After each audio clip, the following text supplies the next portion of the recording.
पार्थिव Patel. MS Dhoni से पहले India के पास कोई भी अच्छा विकेट कीपर नहीं था। ये बात है सन 2002 की, जब सौरव गंगोली ने एक ऐसा लड़का तलाश किया जिसकी उम्र सिर्फ 17 साल थी। जब इसे विकेट कीपिंग की जिम्मेदारियां दी गईं तो इसने फिजिकल डिसेबल होने के बावजूद बेहतरीन विकेट कीपिंग का मुजाहिरा किया। यही वजह है कि बहुत से लोग आज भी ये नहीं जानते कि पार्थिव पटेल अपने हाथों की सिर्फ 9 उंगलियों के साथ विकेट कीपिंग किया करते थे, क्योंकि इनकी एक उंगली जाया हो गई थी। बचपन में इनके साथ एक ऐसा वाकया पेश आया था जिसमें इन्होंने अपने बाएं हाथ की उंगली खो दी। दरअसल जब ये 6 साल के थे तो इनकी उंगली दरवाजे में आने की वजह से मुकम्मल तौर पर कट गई थी, मगर इस लड़के ने फिर भी हिम्मत ना हारी और क्रिकेट खेलने का फैसला किया। कटी उंगली के साथ विकेट कीपर बनना इनके लिए बहुत मुश्किल था, क्योंकि दस्ताने में इनका हाथ फिट नहीं आता था। फिर ये टेप लगाकर विकेट कीपिंग किया करते थे। इस दौरान इनको कई बार बेहद तकलीफ का सामना भी करना पड़ा, लेकिन इसके बावजूद इन्होंने इंडियन टीम में जगह बनाई और एक लंबा अरसा क्रिकेट खेली। वकार यूनुस 20वीं सदी का एक अजीम बॉलर जिसने स्विंग के सुल्तान वसीम अकरम के साथ मिलकर मुखालिफ टीमों की सफों में अपना एक खौफ पैदा कर दिया था। ये कोई और नहीं बल्कि वन एंड ओनली वकार यूनुस थे, जिन्होंने एक दहाई से ज्यादा अरसा अपनी स्पीड के दम पर राज किया। साबका क्रिकेटर्स और क्रिकेट माहिरीन कहते हैं कि इनके यॉर्कर्स इतने खतरनाक होते थे कि बैट्समैन अपने शूज के आगे लोहा लगवा लिया करते थे, ताकि जब यॉर्कर इनके पांव पर पड़े तो इनकी उंगलियां ना टूटे। मगर क्या आप जानते हैं कि इनके दाएं हाथ की सिर्फ 4 उंगलियां हैं? जी हाँ, आपने बिल्कुल दुरुस्त सुना। वकार यूनुस खुद बताते हैं कि बचपन में जब मैं नहर पर नहाने के लिए जाया करता था तो इस दौरान मेरे साथ एक हादसा पेश आया, जिसकी वजह से मुझे अपने दाएं हाथ की सबसे छोटी उंगली कटवाना पड़ी। लेकिन इन्होंने हिम्मत ना हारी और क्रिकेट खेलने का दबंग फैसला किया। बस फिर क्या था, इनकी मेहनत रंग लाई और यूं क्रिकेट की दुनिया ने एक ऐसा बॉलर देखा जिसकी दहशत से दुनिया के नामी ग्रामी बल्लेबाजों के पसीने छूट जाया करते थे। ये वही बॉलर था जिसने 20वीं सदी में रिवर्स स्विंग यॉर्कर्स करने का आगाज किया, तो दुनिया के अजीम तरीन बल्लेबाज भी इनकी फास्ट बॉलिंग के आगे तिगनी का नाच करते दिखाई दिए। निकोलस पोरन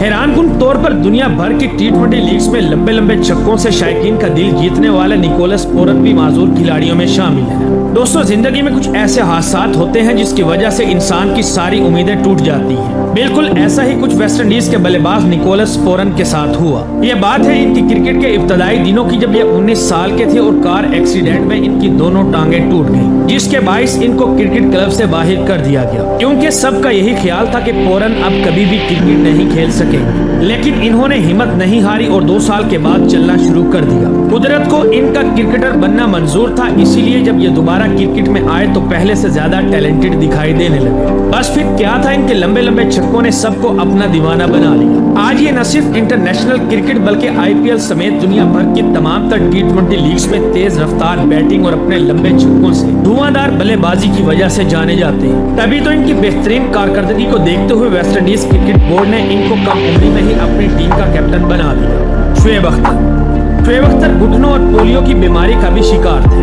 इनके क्रिकेटर बनने और दुनिया भर में छा जाने की कहानी इंतहाई नाकाबिले यकीन है। तभी तो जब बात होती है एग्रेशन के साथ फास्ट बॉलिंग करने, खतरनाक बाउंसर से बैट्समैनों को परेशान और जख्मी करने की, तो लोगों के जहनों में सिर्फ और सिर्फ शोएब अख्तर का नाम आता है। यही वजह है कि इनकी तेज रफ्तार बॉलिंग की वजह से इन्हें रावलपिंडी एक्सप्रेस का एजाजी नाम भी दिया गया। रावलपिंडी एक्सप्रेस का कैरियर बहुत सारी कंट्रोवर्सीज से भरा पड़ा है, मगर शोएब अख्तर दुनिया की नजरों में तब आए जब इन्होंने सचिन और लारा जैसे बल्लेबाजों की भी एक ना चलने दी। इन्होंने अपने कैरियर में तेज तरीन बाउंसर से कई बल्लेबाजों को रिटायर हर्ट किया और सर फाड़कर चेहरा खूनो खून कर दिया। लेकिन हैरत की बात यह है कि इनका शुमार भी ऐसे खिलाड़ियों में होता है जो क्रिकेट में आने से पहले घुटनों की खतरनाक बीमारी की वजह से माजूर थे। यानी दौड़ना तो दूर की बात, इनके लिए चलना फिरना भी मुश्किल था। ये अपने बचपन के 5 साल हड्डियों की बीमारी का शिकार थे। जब इनको ट्रीटमेंट के लिए डॉक्टर के पास लाया जाता तो इनके पेरेंट्स को सिर्फ यही सुनने को मिलता कि ऐसे बच्चे तो बचपन में मर जाते हैं या फिर माजूरी की जिंदगी गुजारते हैं। इसे अगर जिंदा रहना है तो क्रिकेट नहीं खेलनी चाहिए। लेकिन खुदा की करनी ऐसी हुई कि शोएब अख्तर 5 साल के बाद चलने की बजाय दौड़ने लगे। मगर जब शोएब अख्तर ने क्रिकेट का आगाज किया तो इन्होंने बॉलिंग रफ्तार की जंग में सबको पीछे छोड़ दिया। तभी तो इन्होंने क्रिकेट की सबसे तेज तरीन गेंद 161.3 किलोमीटर फी घंटा की रफ्तार से फेंककर वर्ल्ड रिकॉर्ड कायम कर दिया, जो कि आज तक कोई भी नहीं तोड़ सका। तो नाज़रीन, शोएब अख्तर के लिए एक लाइक तो बनता है। युवराज सिंह